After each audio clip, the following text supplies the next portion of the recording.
लेते हैं पहली खबर के बारे में। यूपी पुलिस में 81,000 पदों पर बम्पर भर्ती का ऐलान। मुख्यमंत्री योगीनाथ आदित्य ने वित्तीय वर्ष 2026-27 के लिए यूपी पुलिस में 81,000 से अधिक पदों पर भर्ती की घोषणा की है। इसमें सिपाही, दरोगा, SI, radio operator, computer operator के पद शामिल हैं। भर्ती प्रक्रिया को पूरी तरह पारदर्शी और तकनीकी आधारित बनाने के निर्देश दिए गए हैं। बात कर लेते हैं अगली खबर के बारे में। 22,000 मदरसा शिक्षकों को बड़ी राहत। योगी सरकार ने 22,000 मदरसा शिक्षकों को फिर से समायोजित करने का फैसला किया है। मदरसा आधुनिकीकरण योजना बंद होने के कारण 26 महीने पहले इनकी नौकरी चली गई थी, लेकिन अब सरकार इन्हें शिक्षा प्रणाली में वापस जगह दे रही है। बात कर लेते हैं अगली खबर के बारे में। यूपी बोर्ड 2026 की कॉपियों का मूल्यांकन 4 अप्रैल तक बढ़ा। यूपी बोर्ड की 10वीं और 12वीं की परीक्षाओं की कॉपियों की जांच ईद और रामनवमी की छुट्टी के कारण पूरी नहीं हो सकी। अब इसे 4 अप्रैल तक बढ़ा दिया गया है। बोर्ड के नतीजे 15 से 26 अप्रैल 2026 के बीच आने की संभावना है। बात कर लेते हैं अगली खबर के बारे में। गेहूं की एमएसपी 160 रुपये की बढ़ोतरी। यूपी कैबिनेट ने किसानों के हित में गेहूं के न्यूनतम समर्थन मूल्य एमएसपी में 160 रुपये प्रति क्विंटल की बढ़ोतरी की है। अब किसानों को छनाई व सफाई खर्च मिलाकर कुल 2605 रुपये प्रति क्विंटल का भुगतान किया जाएगा। बात कर लेते हैं अगली खबर के बारे में। महिलाओं को 40,000 रुपये सालाना पेंशन की चुनावी वादा। 2027 के यूपी विधानसभा चुनाव को देखते हुए समाजवादी पार्टी के प्रमुख नेता अखिलेश यादव ने बड़ा दावा चला है। उन्होंने घोषणा की है कि अगर उनकी सरकार बनती है तो महिलाओं को 40,000 रुपये की सालाना पेंशन दी जाएगी। बात कर लेते हैं अगली खबर के बारे में। यूपी के एक्सप्रेस और नेशनल हाईवे पर टोल टैक्स में वृद्धि। 1 अप्रैल 2026 से नए वित्तीय वर्ष की शुरुआत के साथ ही यूपी के प्रमुख एक्सप्रेस वे नेशनल हाईवे पर सफर महंगा हो गया है। सरकार ने टोल टैक्स की दरों में इजाफा कर दिया है। बात कर लेते हैं अगली खबर के बारे में। राष्ट्रपति द्रौपदी मुर्मू का 3 दिवसीय यूपी आध्यात्मिक दौरा। राष्ट्रपति द्रौपदी मुर्मू उत्तर प्रदेश के 3 दिवसीय आध्यात्मिक दौरे पर हैं। इस दौरान उन्होंने अयोध्या में रामलला के दर्शन किए और मथुरा में भी विशेष पूजा अर्चना की। बात कर लेते हैं अगली खबर के बारे में। नोएडा में मोमोज खाने से दर्जनों लोग बीमार। ग्रेटर नोएडा के दादरी इलाके में एक दुकान में मोमोज खाने के बाद भयंकर फूड पॉइजनिंग का मामला सामने आया है। एक ही परिवार के 9 लोगों समेत दर्जनों लोगों को अस्पताल में भर्ती कराना पड़ा है। प्रशासन ने जांच के आदेश दिए हैं। बात कर लेते हैं अगली खबर के बारे में। प्रयागराज कोल्ड स्टोरेज ढहने से 4 की मौत। अमोनिया गैस लीक का शक।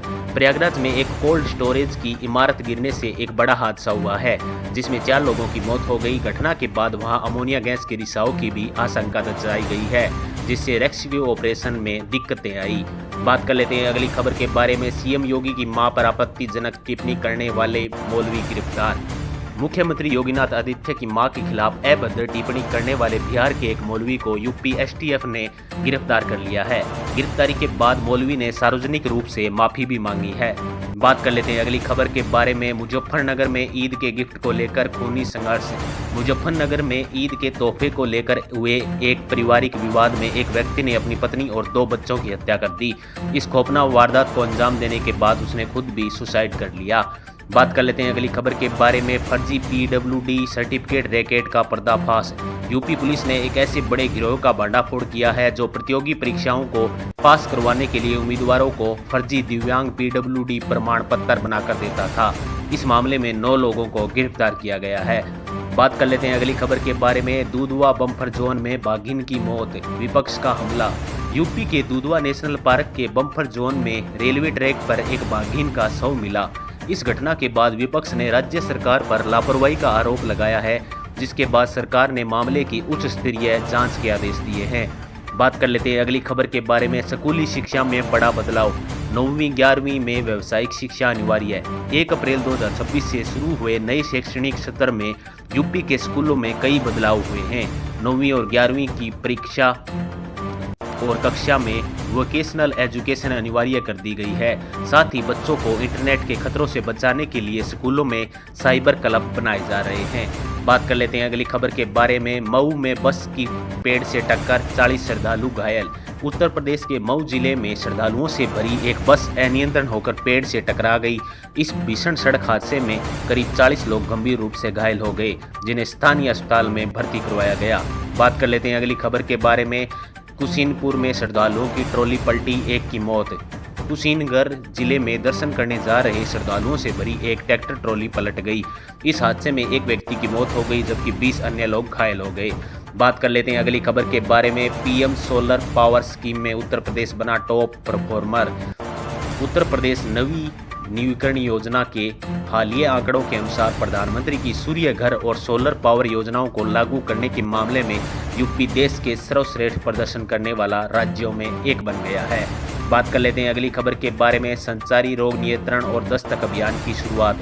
गर्मी और बदलते मौसम से बीमारियों की रोकथाम के लिए यूपी स्वास्थ्य विभाग ने 1 अप्रैल से पूरे राज्य में संचारी रोग नियंत्रण अभियान शुरू कर दिया है।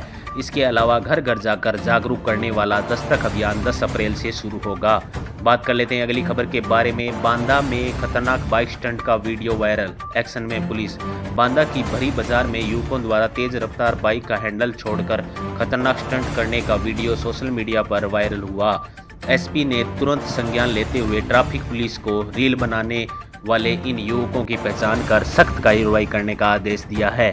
बात कर लेते हैं आज के लास्ट खबर के बारे में। बिजनौर में पूर्व सांसद पर 5 करोड़ की रंगदारी का आरोप, हाई वोल्टेज ड्रामा। बिजनौर में पूर्व सांसद भारतेंदु सिंह और स्थानीय व्यापारी बंधुओं के बीच विवाद बढ़ गया है। आरा मशीन की जांच के दौरान व्यापारियों ने पूर्व सांसद पर 5 करोड़ रुपए मांगने का आरोप लगाया और विरोध में उनकी गाड़ियों के आगे लेटकर जान देने की कोशिश की, जिस इलाके में भारी हंगामा हुआ। धन्यवाद।